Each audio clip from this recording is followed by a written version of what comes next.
Imagine a place so cold that your breath freezes mid-air and falls to the ground with a sound locals call the whisper of the stars. A place where temperatures drop so low that metal becomes brittle, car tires crack like glass, and wearing eyeglasses outside means they'll freeze to your face. This isn't some uninhabited Arctic wasteland. This is Yakutia, home to over 1 million people, and it's the coldest inhabited place on Earth. We're talking about a region in the far east of Siberia, officially called the Sakha Republic, where winter temperatures routinely plunge below minus 50 degrees Celsius, and in some villages, like Oymyakon, thermometers have recorded minus 71 degrees. To put that in perspective, that's colder than the surface of Mars on a winter day. And yet, people live here, they raise families here, they've built cities here. The capital, Yakutsk, has nearly 300,000 residents going about their daily lives in conditions that would shut down most of the world. So how did humans end up living in one of the most hostile environments on the planet? And more importantly, how do they survive? The story of Yakutia is one of extraordinary adaptation, ancient migration, and a culture that's learned to not just endure the cold, but to embrace it as part of their identity. Let's go back in time. The Sakha people, also known as Yakuts, weren't always in this frozen corner of Siberia. Between the 13th and 15th centuries, they migrated north from the area around Lake Baikal, much further south where the climate was considerably warmer. This migration itself is remarkable because most indigenous Siberian peoples are hunters and gatherers who moved into these regions gradually over thousands of years. The Sakha were different. They were Turkic-speaking pastoralists who brought horses and cattle with them.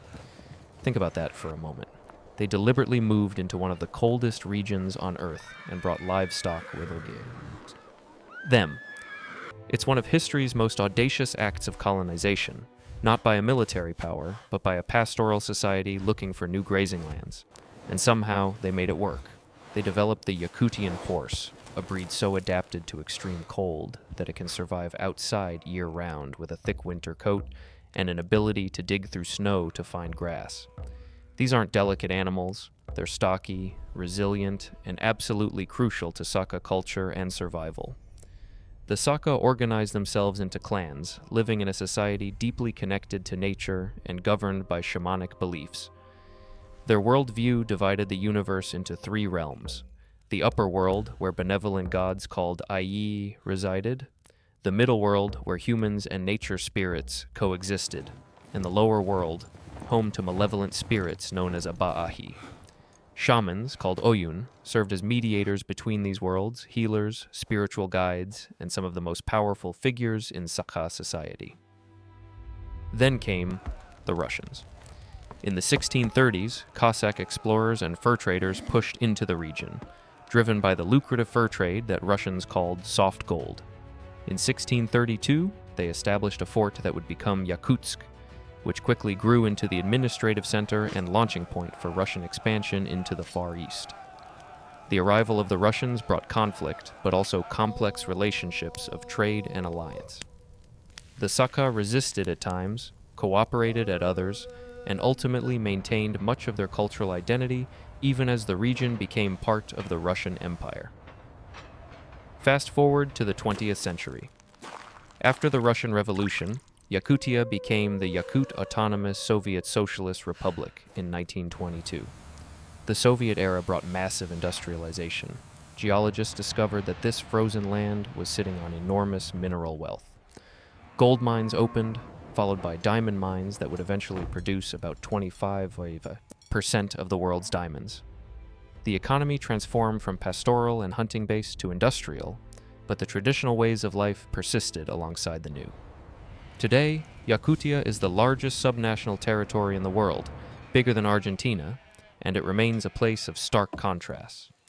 Modern cities with Soviet-era apartment blocks and mining infrastructure exist alongside remote villages where people still live much as their ancestors did centuries ago. But let's talk about what it's actually like to live in the coldest inhabited place on Earth. Because the statistics are one thing, the lived reality is something else entirely. Winter in Yakutia doesn't just dominate the calendar, it dominates everything. For about 9 months of the year, the temperature stays below freezing. During the peak of winter, from November to March, -40 to -50 is normal, and in the coldest villages, it gets even worse. The extreme cold creates a phenomenon where your breath doesn't just create fog, it actually freezes into ice crystals that fall to the ground with a tinkling sound. Locals call this the whisper of the stars. Everything about daily life has to be adapted to this reality. Let's start with something basic, taking a bath. In rural Yakutia, houses don't have running water. Why? Because any pipe would freeze solid within hours. Instead, families build separate bathhouses, small wooden structures outside the main home. These bathhouses are heated by wood-burning stoves, and getting one ready for bathing takes about 5 hours of continuous firing, consuming huge amounts of wood just to bring the temperature up to around 70 degrees Celsius. Because of this enormous effort, families typically bathe only once or twice a week. It's not laziness, it's logistics. While the bathhouse is heating, which requires constant attention to keep the fire going, the family collects water by melting snow in buckets. During those 9 months of winter, the wood stove in the main house also needs to be fed 2 or 3 times a day just to keep the living space warm enough to survive. Laundry is another weekend-long affair. Clothes are washed by hand, usually on Sundays, and here's where it gets really interesting. After washing, the wet clothes are hung outside where they freeze solid within minutes, becoming stiff as boards. But the air in Yakutia is extremely dry, and even though the clothes are frozen, the moisture slowly sublimates, evaporating directly from ice to vapor. This traditional drying method not only works, it also kills bacteria, leaving the clothes clean and fresh. After some time, the frozen clothes are brought back inside, carrying what locals describe as the perfect fresh scent of winter. Bathrooms are external, too, small sheds built over pits. It sounds uncomfortable, and it is, but it's more hygienic than indoor plumbing that would freeze and become unusable. After the hot sauna bath, men traditionally step directly outside into the -50-degree air, creating an extreme thermal shock. According to local belief, this alternation between extreme heat and extreme cold improves circulation and invigorates the body. Then they finish cleaning with melted snow water and soap. Food preservation works differently when you live in a natural freezer. After preparing dumplings filled with meat, families simply set them outside where the cold preserves them perfectly until it's time to cook. The kitchen becomes partially outdoor. Soup is eaten daily because it helps with both hydration and internal heating in the dry, cold climate. The entire Sunday, the traditional day off, is consumed by these basic tasks. Fire, ice, work, and survival blend together. By evening, families finally rest, only to wake Monday morning to start another week of navigating life at the edge of human habitability. Transportation presents its own extreme challenges.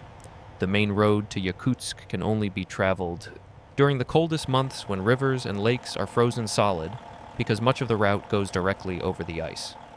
Drivers put chains on their wheels and travel in convoys for safety. Truck drivers delivering supplies sometimes keep their engines running for 2 weeks straight because if the motor cools down and freezes, it might never start again. The fuel can literally freeze. Cars are kept running constantly or parked in heated garages. Starting a cold engine at -60 is nearly impossible. The oil becomes too thick, batteries lose their charge, and metal becomes so brittle it can crack. Many residents leave their cars idling 24 hours a day during the coldest weeks. And here's a piece of advice you'll hear in Yakutsk. Don't wear glasses outside during winter. The metal frames will freeze to your skin, and you won't be able to remove them without tearing your skin. Contact lenses are similarly problematic. They can freeze to your eyes. But then, for about 2 or 3 weeks in summer, something remarkable happens. The temperature can climb to 30 degrees Celsius. The coldest inhabited place on Earth gets genuinely hot for a brief moment. People emerge from winter routines. The permafrost surface melts, creating mud everywhere, and residents stock up on supplies for the long winter ahead. The summer heat brings its own problems. Yakutsk is built on permafrost, ground that remains frozen year-round at depth. Most buildings are constructed on stilts, elevated above the ground, because if a heated building sits directly on permafrost, the heat will melt the frozen soil and the building will sink and collapse. Water and sewage pipes are also elevated, creating bizarre cityscapes where plumbing runs above ground on supports. Now let's talk about the mythology and folklore, because the Sakha people have developed a rich tradition of stories that help explain and cope with their extreme environment. There's a legend about how Yakutia came to be so rich in natural resources, yet so brutally cold. According to the story, when God was creating the earth and distributing treasures across different lands, he flew over Yakutia. But the cold was so intense that his hands froze, and he accidentally dropped all the riches he was carrying, all the diamonds, gold, and silver, right there on Yakutian soil. That's why the land is incredibly wealthy in minerals, but cursed with such hostile weather. Another legend explains the seasons through the Bull of Cold. This mythological creature emerges from the Arctic Ocean in autumn. As his horns grow larger through winter, the temperature drops from -30 to -50 degrees Celsius.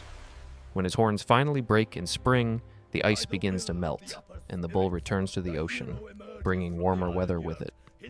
The cultural heart of Yakutia is preserved in the Olonko, an ancient epic tradition recognized by UNESCO as a masterpiece of oral and intangible heritage. These are long, narrative poems traditionally sung and performed that tell the creation story of the world and the adventures of heroes from the middle tribe, the human world, as they battle demons called Aba'ahi from the underworld. The Olonko captures the Sakha worldview, their values, and their understanding of the cosmos. Despite centuries of Russian influence, Soviet atheism, and modernization, these epic poems are still performed, keeping the ancient language and traditions alive. Shamanism remains a powerful undercurrent in Yakutian culture. The traditional cosmology sees spirits, called ichchi, in every element of nature. Rivers have spirits, mountains have spirits, forests have spirits. Respecting these spirits is essential for harmony and survival. Although Orthodox Christianity was imposed during Russian colonization and atheism during Soviet times, shamanic practices never fully disappeared. Today, there's a revival of traditional spiritual practices alongside modern life. The most important celebration in Yakutia is Isyak, the Sakha New Year festival held during the summer solstice. The entire region celebrates the return of warmth and light after the long, dark winter. People gather for traditional sports, feasting, and ceremonies that honor the sun and nature spirits. One traditional sport is mass wrestling, where competitors grab opposite ends of a wooden stick and try to pull their opponent off balance. It's become an international sport, but it originated here as a test of physical strength needed to survive in Yakutia. There are also darker legends. Locals speak of the Chuchuna, a creature similar to a yeti, covered in hair, that supposedly lives in the remote wilderness. Sightings are rare, descriptions vague, but the legend persists, adding mystery to this already otherworldly landscape. What strikes you most about Yakutia isn't just the cold, it's the way humans have adapted to it. The Sakha people didn't conquer nature. They learned to live with it, to read it, to respect it. They developed clothing made from reindeer and horse fur that can keep you alive at -70. They built a culture around the rhythms of extreme seasons. They created art and poetry celebrating their harsh homeland. There's something deeply human about Yakutia. It represents the outer edge of where our species can survive with traditional methods. Modern technology helps. Heated buildings and vehicles make it more bearable. But fundamentally, life in Yakutia still requires the same resilience and adaptability that the first Sakha migrants brought with them 700 years ago. The people of Yakutia have learned that survival in extreme cold isn't about fighting the environment. It's about understanding it so completely that you can move within its rules. It's about community, because no one survives alone when winter hits. It's about preparation, spending summer and autumn gathering wood, preserving food, and fixing everything before it becomes impossible to work outside. And perhaps most importantly, it's about mindset. In most of the world, -20 degrees Celsius is a crisis. In Yakutsk, it's mild weather. Children still go to school unless the temperature drops below -52. Life continues. People adapt. They joke about the cold. They take pride in their ability to withstand it, and they've built an entire cultural identity around being the people who thrive where others would perish. Yakutia challenges our assumptions about where humans can live and how we can adapt. It's not a place where life is easy, but it's a place where life is deeply intentional. Every action, from taking a bath to starting a car to preparing dinner, requires thought and effort. Nothing is taken for granted because the cold is always there, always demanding respect. When you see photographs of Yakutsk in winter, with fog from heating systems creating an eerie haze over the city, with people bundled in layers of fur, walking through streets at -50, with buildings perched on stilts above the frozen earth, you're seeing something remarkable. You're seeing humanity at its most resilient. You're seeing a culture that looked at one of the most hostile environments on Earth and said, "We'll make this work." And they have, for centuries. The story of Yakutia is ultimately a story about human adaptability and determination. It's about people who've learned that home isn't defined by comfort, but by connection to land, tradition, and community. It's about finding beauty in ice crystals falling from the sky, about celebrating brief summers with festival and joy, about passing down knowledge of survival from generation to generation. Yakutia reminds us that humans are capable of extraordinary things when we commit to a place, learn its rules, and build our lives around its reality rather than trying to bend reality to our expectations. And in a world increasingly concerned with climate extremes and human adaptation, perhaps there's something to learn from the people who've been living at the absolute edge of habitability for hundreds of years, not just surviving, but thriving in their own unique way.